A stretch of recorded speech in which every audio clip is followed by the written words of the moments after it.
cervesa del mes i bé, ha de venir gent de fora perquè la sala estigui plena. Julio ha creat, veig, molta expectativa entre els amics arqueòlegs i aquestes fotos que han penjat a les xarxes socials d'aquest descobriment que han fet, a part de la peça, ara no surt, a part de la peça pròpiament dita, veig que tot ha creat molta expectació. Bé, ell és en Julio Román Punzón, és doctor en història en l'especialitat d'arqueologia clàssica per la Universitat de Granada. És un investigador contratat en el Memolab, que és el laboratori d'arqueologia biocultural del Departament d'Història Medieval de la Universitat de Granada. I els que van venir l'any passat a les peces del mes, l'any passat ja el van convidar per estudiar una peça també de Sant Paretó, m'ho pensat que és de Sant Paretó, de la col·lecció antiga de mossèn Aguiló, i ja va quedar convidat, perquè ho fa tan bé i crea tanta expectativa que ja el van convidar per aquest any, no? I avui ens presenta aquesta botelleta que va sortir dins una de les... Això ja va sortir durant el projecte d'enguany, que s'ha dirigit per Mateu Riera, d'enguany, que han fet aquests darrers 15 anys, i que va sortir a de vora el cap d'un enterrament. Vull dir que està molt ben localitzada, se va restaurar i bé, forma part de l'exposició permanent de la sala de Sant Paretó. I li han demanat a en Julio que després dels darrers 15 minuts jo ja sé que se passarà de temps. Bé, tots els que el coneixeu ja ho sabeu, però bé, que els darrers 15 minuts de la xarla mos faci això, 5 cèntims d'aquesta treballa tan espectacular que tenen en aquell poble de Granada, en el Salari, en aquesta villa romana. Però sense més preàmbul, doncs deixa'm dir. Gràcies, Julio.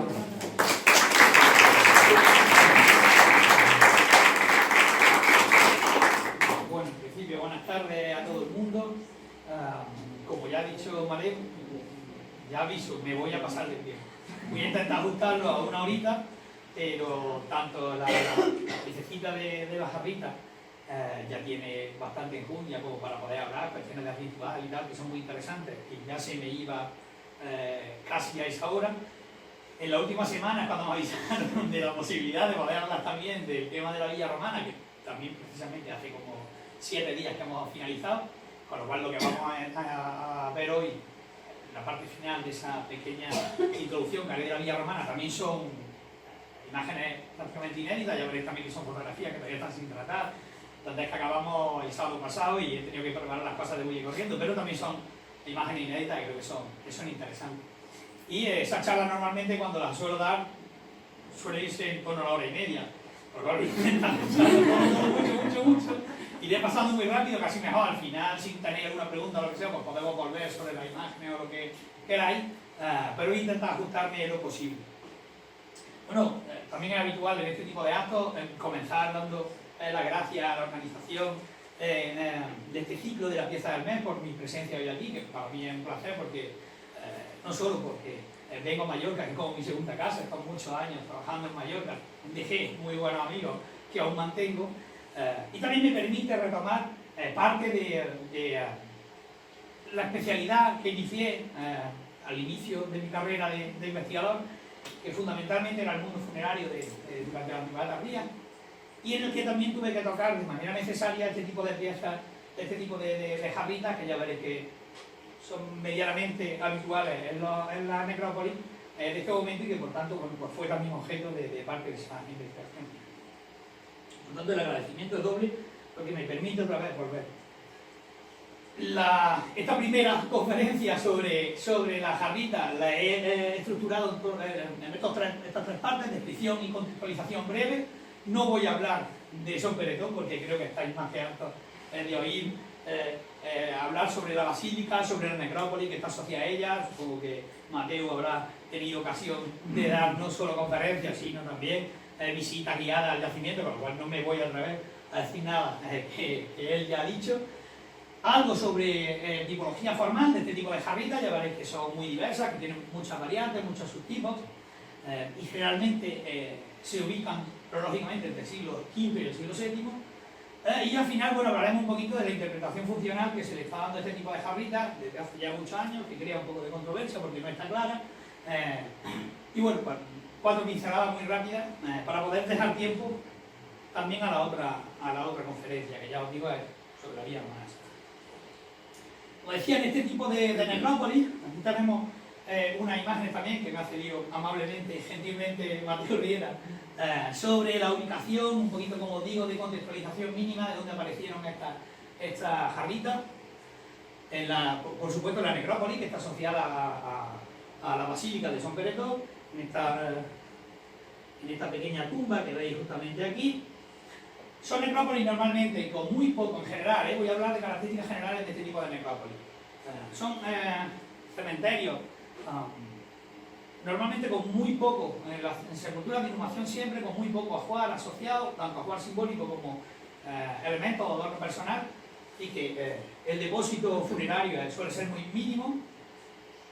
Y de vez en cuando aparecen algún elemento, como este que tenemos aquí. Veis las características generales también de la sepultura suelen ser fosas, o bien fosas simples, abiertas en el terreno, o con algún tipo de estructura alrededor, de mampostería, de lajas de piedra, en ocasiones incluso sillares, reforzando esa estructura. Y en el interior normalmente un inhumado, a veces reutilizada la sepultura, pero normalmente un inhumado en posición de cúbito supino, con diferentes posiciones de los brazos. Normalmente también han sido enterrados en un sudario, nada de ataúdes, etc. Y suele, ya os digo, a veces aparece algún elemento de adorno personal, alguna hebillita, alguna figura, algún arete, pocas veces, y en algunas ocasiones este tipo de jarritas que van a asociar normalmente también a la parte superior del difunto, junto a la cabeza. Ya veremos también cómo se ha interpretado este hecho. Esta es la jarrita, ese pequeño jarrito. Bueno, ya veréis que a veces digo jarrita, a veces digo jarrito, ¿no? Desde luego no es, en principio no debe ser un ungüentario, ¿no? Un ungüentario suele tener una sustancia oleaginosa, suele tener un perfume, normalmente suelen ser de forma de vidrio, de material de vítreo, pueden ser también cerámicos, pero de alguna forma usada, un poco diferente. En este caso hablaremos de jarrita, también por ese, de jarrito, perdón, por esa asa que tendría originalmente, como la veis justamente aquí, el arranque de esa asa. ¿Cuáles son las características principales de la jarrita de San Pereto? Bueno, como veis, es una pieza de pequeño tamaño, ahora veremos cuáles son las características más generales de este tipo de piezas, pero se trata de una piecita pequeñita, realizada en cerámica común, como veis, en una pasta beige, clarita, probablemente de procedencia africana, norteafricana, con una boquita circular que tiene unos 3 centímetros de diámetro, un fondo plano también de unos 4 centímetros y un tamaño en torno a los 11 centímetros de altura. Un poquito más pequeña de lo que normalmente suelen ser este tipo de piezas, ahora veremos. A partir de estas características que ahora comentaremos más adelante, existen toda una cantidad de variantes, de subtipos, que nos permiten ir encontrando dentro de unas tipologías que se han ido estableciendo a lo largo de años de estudio de este tipo de piezas, nos permiten situarlas no solo dentro de un tipo, caracterizarlas, sino también darle una cronología. Estos serían, en general, este tipo de jarritas que suelen aparecer, como os digo, en contextos funerarios, formando parte de ese ajuar simbólico. Ahora interpretaremos su función y que, como os digo, a partir de una característica básica, como puede ser esta forma piriforme, más ancha por la parte inferior, con el cuello estrecho, con una boca que puede ser circular, lobulada, ya digo que tiene varias variantes, con un asa o dos, normalmente siempre es un asa, pero puede aparecer también alguna, como aquella que tenemos arriba, con dos, siempre en pastas claras, beige, amarillentas, a veces un poco tornando rojizas, de fondo plano, lógicamente. A partir de estas características se pueden ir estableciendo toda una serie de subtipos, de variantes, a partir de la existencia de decoración, que suele aparecer o bien en el cuello o bien en la parte superior de la panza. Como os decía, a partir de que tenga una o dos asas, hay toda una serie de tipologías que se han ido estableciendo, como os digo, desde los años 70, a partir del precursor, que fue Izquierdo Benito, que analizó todas las jarritas funerarias que estaban en el Museo Arqueológico Nacional depositadas. Normalmente eran hallazgos casuales, en algunos casos colecciones particulares antiguas. Posteriormente Cerrillo Martín de Cáceres trabajó con los materiales extremeños del Museo de Cáceres también. Y los dos últimos, Carmona Berenguer y sin falsa modestia, yo mismamente, analizamos las cerámicas, por un lado de la necrópolis del Ruedo y por otro lado de la necrópolis de la provincia de Granada, que también se habían puesto en excavación durante muchos años. Cuando yo llegué ya había un gran número de necrópolis tardías que se habían excavado porque había una persona de la administración que tenía interés en hacer su tesis sobre estos temas, entonces puso en excavación todas las necrópolis tardías que existían. Al final ella nunca pudo hacer ese trabajo y me vino muy bien a mí para hacer mi tesis. Bueno, pues dentro de ese elenco, como decía, de esas tipologías que se han ido estableciendo con estos materiales, tanto del centro de la península como del sur, tenemos nuestra jarrita, tenemos que intentar, la jarrita de Sompredó, encuadrarla en uno de estos tipos, ¿no? Por las características generales que vemos aquí, de este tipo de jarras, son un poquito más grandes habitualmente, ya os digo, tienen entre 15 y 25 centímetros de altura, la de Sompredó tiene 11, un poquito más pequeñita, pero la forma, si os dais cuenta, es muy parecida a esta. El diámetro mayor lo tiene en el centro del cuerpo, el fondo es plano, exactamente igual, tiene una ansita que además parte de ese pequeño engrosamiento que veis que aparece en el cuello y que es característico de este tipo 3 y que suelen tener una decoración a peine realizada incisa, como veis, bien con bandas horizontales o bien con pequeñas ondulaciones, que precisamente en este tipo, que es el subtipo F, conseguimos caracterizar, aparecía sin decoración. Con lo cual, incluso con el mismo tipo de borde, se da cuenta un bordecito envasado, levemente envasado, redondeado, y reúne todas las condiciones para incluirlo en este tipo 3, subtipo F, que no tiene decoración y que encaja también con el tipo 11 de Izquierdo Benito. Lo más interesante de esto es que nos permite dar una datación también a la sepultura. Cuando nos aparecen algunos elementos metálicos en el interior de estas tumbas, se puede caracterizar también muy bien desde el punto de vista cronológico esa sepultura. Pero, como digo, no es muy habitual que aparezcan. O a veces cuando aparecen son elementos tan simples, son aretes a lo mejor que están hechos con un solo hilo, sin ningún tipo de moldura, una moldurita muy simple. Son además un tipo de elementos que tienen antecedentes en época romana y a veces son difíciles de encajar. Funcionan mejor otros elementos como pueden ser las hebillas de cinturón, que están mucho mejor estudiadas. Cuando no tenemos ninguno de estos elementos, como fue el caso también de la sepultura de Sompredó, este jarrito nos permite acotar bastante bien la datación. En nuestro caso se trata del tipo 3, se viene datándose en torno al siglo VI, pero fundamentalmente, probablemente a partir de mediados del VI, pero fundamentalmente del siglo VII, por todos esos paralelos que os he comentado que teníamos en otras necrópolis del centro de la península y de Andalucía, pero que además coincide bastante bien, está un poco invertida, ¿no? Pero fijaos en esta pieza que es muy parecida a la de Sompredó, con ese arranque justamente de la zona central, de ese abultamiento que aparece, el tamaño también muy similar, el fondo plano, el borde exactamente igual. En este caso es una pieza de la necrópolis de Patti, de Sicilia, y que viene datándose también de la segunda mitad del siglo VI y la primera mitad del VII. Así que tenemos una cronología bastante buena para este tipo de cerámica, y en el caso concreto además de la pieza de Sompredó, por paralelos peninsulares y por paralelos extrapeninsulares podemos datar muy bien la jarrita, y eso nos permite datar también, acotar muy bien cuándo pudo producirse este enterramiento. A partir de estos datos, lo fundamental es conocer, bueno, para qué servían este tipo de jarritas, ¿no? Y por qué se entierran algunas personas, no todas, en contextos normalmente ya cristianos además, que no se trata de, ya lo veremos, ¿no? Siempre se ha hablado de una posible pervivencia de esas comidas rituales, de esas libaciones, de esas rituales de época pagana que se realizaban en la necrópolis romana, como si fuese una pervivencia de ese elemento y que siguiese dándose ya en época tardía. Estamos hablando además de un recipiente que es de los siglos VI y VII, cuando la cristianización está sumida absolutamente ya en el mundo tardío. No puede ser, por tanto, nada relacionado con esa pervivencia de época pagana, E incluso tenemos que darnos cuenta que están también en un contexto normalmente cristiano claramente, como en el caso de la necrópolis de San Pedro. Estamos hablando de una jarrita que está en un entorno plenamente cristiano, está en una basílica, en el entorno de una basílica. Por tanto, no podemos estar todavía hablando de esas pervivencias posibles de paganismo, de esos reductos de paganismo que vienen quedando, porque en este caso más concreto, cuando aparecen en un entorno como este, que era una basílica, no hay ningún tipo de pervivencia pagana. Incluso hay ya textos como el Liber Ordinum, el libro de los cantos del ritual de la liturgia mozárabe, en el que ya se están mencionando que existen una serie de jarritos, y de aquí ya empezamos con algunas de esas posibilidades que se han propuesto para este tipo de jarritos.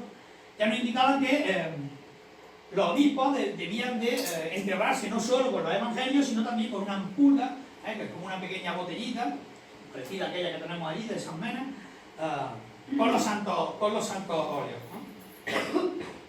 Pero el Liber Ordinum habla solo de los obispos, ¿no? ¿Qué pasa entonces con el resto de personas que se entierran allí? Porque además, como en el caso además de San Pedro, no se trata de una sepultura que sea especial en cuanto a lo mejor a su conformación, en cuanto a su estructura, en cuanto al contenido, ¿no? Que veas que es un personaje que es destacado. En este caso, fijaos que era un simple enterramiento, era una fosa muy sencilla, simplemente con ese jarrito en la cabeza. No parece que sea un enterramiento especial, no parece que sea alguien que tenga una relevancia social en esa sociedad. Por tanto, ¿qué pasa con el resto de la población? Parece que ese jarrito debe de pertenecer a alguien muy normal, ¿no?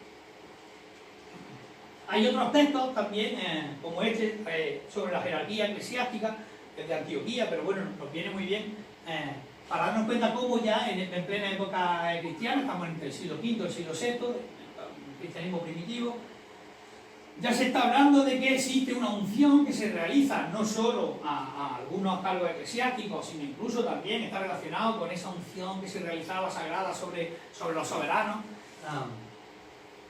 en el cuerpo de los difuntos. Podría ser una manera de santificar ese cuerpo una vez que está enterrado. Hay una intención, como digo, apotropaica, es una intención de protección contra los males cuando se realiza esa unción de aceite sobre el difunto. Bueno, pues es una de las posibilidades que incluso se produce cuando una persona estaba enferma, se le realizaban ese tipo de unciones también buscando su recuperación. Podría ser que estas jarritas contuviesen un aceite, estos santos óleos que comentábamos antes, que servían para proteger de alguna manera al inhumado, y así hacerlo un poco destacar, perteneciendo a la comunidad cristiana y bueno, protegiéndolo de todos los males. Es una de las posibilidades que existe. Y eso se basa sobre todo también, no solo en los textos, sino que al final nos vamos a la arqueología, y la arqueología lo que tiene que hacer también es confirmar en muchos casos lo que dicen los textos o negarlo, ¿no?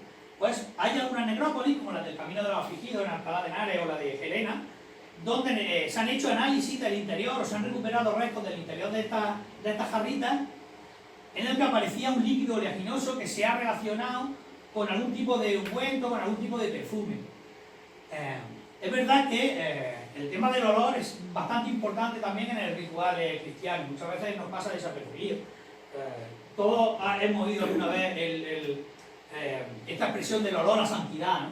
Y siempre está muy relacionado el paraíso, además, cuando algunos textos de época cristiana hablan de alguna experiencia paranormal que han tenido algunos de los santos que han ascendido al cielo, han vuelto a volver, etc. Siempre hablan de que el paraíso sale una fragancia fantástica, como decía, ¿no? Cuando hay algún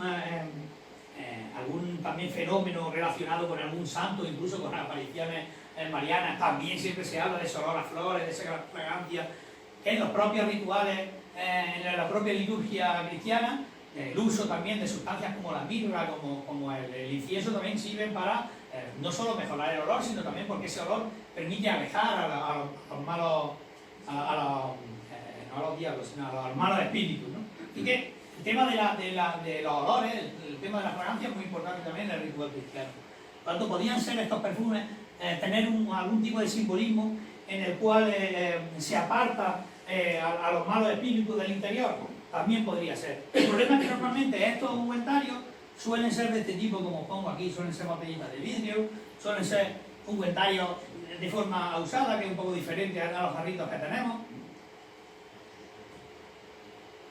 Y además son muy pocos los jarritos donde se ha podido recuperar esta sustancia. Y además tampoco está clara, como decía antes, si se trata de un perfume o se trata de simplemente de aceite. Hay también otra propuesta al respecto, a partir de la semejanza que tienen los jarritos, este tipo de jarritos cerámicos, con estos jarros de bronce litúrgicos, sí podría ser también algún elemento que se utiliza para administrar el sacramento del bautismo. Si se produce o bien un bautismo, como digo aquí abajo, de difuntos, que se constata en época tardía que algunas personas son bautizadas cuando han muerto justo en un momento antes de la muerte, pero claro, las obligaciones que tiene la fe, todo el mundo sabía que si no eran bautizados no iba al paraíso, no ascendía a los cielos, pero claro, las obligaciones que tenía la fe hacían que los catecúmenos retrasaran todo lo posible el bautismo para poder hacer lo que quisieran, y al final, pues ya cuando ya se están muriendo, me bautizan, me quedo limpio y para arriba. Había mucho, es verdad que se constatan en la fuente, y además se lo critican mucho los propios escritores cristianos, que se esté retrasando tanto por algunos catecúmenos el bautismo, que se produce ya justo en el momento casi de la muerte, del óbito, o que incluso en algunos casos se bautiza a algunos difuntos. Y que esta jarrita pudiese ser la jarrita con la que se bautiza a la gente y después se coloca en el interior como símbolo cristiano. Pues existen pocas posibilidades de esto, primero porque hay algunas necrópolis donde aparece una gran cantidad de jarritos, a lo mejor el 30, el 25%, que es un porcentaje bastante alto, de las sepulturas identificadas aparecen con un jarrito en el interior, por ejemplo, la necrópolis del Ruedo, en Almedinilla. Eso quiere decir que había mucha gente que estaría, entre comillas, aguantando hasta el final o muriendo sin estar bautizado, y tampoco parece probable que en esta fecha ya se estén realizando todavía de manera anecdótica, sí que puede ser, pero no de manera casi establecida, este tipo de actitud. Y además porque el bautismo en este momento mayoritariamente se realiza por inmersión, no se realiza por aspersión, no se realiza echándole agua a la gente encima, sino que era por inmersión en piscinas como las que tenemos aquí en Soperetó, que bien conocéis, que eran la manera de bautizar a la gente en este momento. Por tanto, parece que tampoco tiene mucho sentido que pueda ser para esta función. Hay otra propuesta acerca de el uso como elemento para hacer el ofertorio en la misa, relacionado con el vino, incluso se habla de algún tipo de otros rituales relacionados con la miel, con la leche. En nuestro caso ya vienen de época pagana, en nuestro caso ya en época cristiana sería fundamentalmente con el vino, que también sabéis que es muy importante en la liturgia cristiana, con ese sentido también purificador. Acordad lo que comentábamos antes, el interior de la sepultura suele ser un lugar donde habitan los espíritus malignos, y por tanto debe ser muchas veces purificado previamente, para poder introducir dentro el difunto. Incluso hay textos cristianos en los que se habla de sepulturas que se han abierto sin ningún control, y que de pronto, a partir de ese día, ha habido se han ocasionado muchísimos males en esa comunidad, precisamente porque no había habido ningún control a la hora de levantar esa sepultura, porque suelen ser el hábitat de espíritus malignos. Por tanto, debe ser purificado ese espacio antes y durante el óbito, la muerte. Por tanto, tendría ese carácter profiláctico, ese carácter apotropaico que hablábamos antes, de protección contra los malos espíritus. Problema que tampoco hemos conseguido hacer analíticas que permitan identificar en el interior este tipo de sustancias, que hayan aparecido vino. Entonces es difícil ahora mismo, porque además que yo sepa, hasta ahora nadie ha hecho analíticas de este tipo de piezas en las que se haya podido comprobar que contenían bien. Igual son, pero más adelante. Por tanto, ¿qué podemos decir hoy por hoy con certeza? Bueno, pues que la presencia de este jarrito, obviamente lo tenemos que relacionar con algún tipo con un ritual claramente cristiano, probablemente con una decisión personal, del inhumado, en el que no sabemos con certeza qué función tenía. Pudo tener un carácter polisémico, pudo a lo mejor tener más de una función, pero hoy no podemos garantizar qué función tenía. Era un contenedor de ungüento, en algún caso parece que sí, como en el caso que decía Serena, pero parece algo como muy anecdótico. Está relacionado con algún tipo de bautismo, con algún elemento que señalice que se trata de un cristiano el que está ahí enterrado, porque otro problema es que normalmente esta sepultura exteriormente no presenta ningún símbolo cristiano. Por tanto, el hecho de que apareciese una jarrita en el interior podría tener algún significado relacionado con su pertenencia a la comunidad cristiana. Eso obligaría también a que el resto de sepulturas, parece que es probable que el resto de sepulturas también tuviesen este tipo de jarritos, estos elementos que estaban indicando que este personaje era cristiano. Sin embargo, no aparece. Por tanto, en todo caso es algo relacionado con el ritual cristiano que desconocemos, la función concreta, pero que claramente está relacionado con una decisión personal de quien está ahí enterrado, de la familia que lo entierra. Y por supuesto que esta deposición no es una costumbre visigoda. También durante muchos años se ha hablado si era una costumbre traída por los germanos.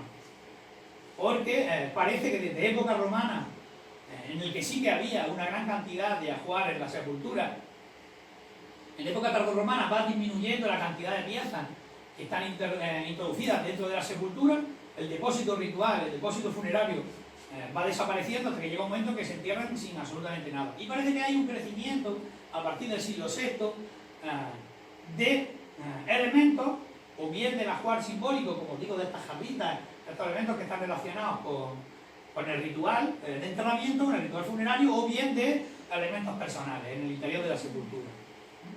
Y eso llevó a pensar a muchos investigadores que podía ser una tradición germánica, una tradición traída por los visigodos, y que no era algo que ya pertenecía al poblamiento, digamos, indígena hispano-romano. Sin embargo, el hecho de que aparezcan en lugares como en el norte de África, o en lugares como precisamente las Baleares, donde nunca hubo ocupación visigoda, lo que está indicando es que se trata de algo más general, de una moda, entre comillas, de una tradición mediterránea, probablemente relacionada precisamente con los hispano-romanos, con ese sustrato hispano-romano, y que en época cristiana es cuando reverdece. También se habla muchas veces de qué ocurre con esa jarrita, la posición que normalmente suelen aparecer en la cabeza, pero también aparecen a veces en el centro del cuerpo e incluso en los pies. Normalmente siempre aparecen en la cabeza. Se ha querido ver si existe también algún tipo de relación étnica o la aparición en un lugar o en otro. También por los paralelos que conocemos de otras muchas necrópolis, no parece que haya una relación entre la posición de la jarrita en el interior de la sepultura y la adscripción étnica a uno u otro grupo. Incluso se ha querido ver también si la posición de la jarrita a la derecha o a la izquierda de la cabeza del difunto también estaba relacionado con si era una señora o era un señor el que estaba enterrado, ¿no? Si el difunto era varón o era una señora. En este caso tampoco, por los pocos análisis que tenemos de algunas necrópolis, las que conocemos también el sexo de los inhumados, se han hecho estudios antropológicos que tampoco son habituales, desgraciadamente, tampoco parece que haya una relación entre la situación en la cabeza y el sexo del inhumado. Y he escrito mucho, creo, pero en principio con esto acabaría esta primera parte relacionada con las jarritas. Si no hay ninguna pregunta al respecto, o si queréis hacemos las preguntas al final y pasaría al tema de la villa romana, que creo que también os va a gustar, ¿vale? Y todo esto.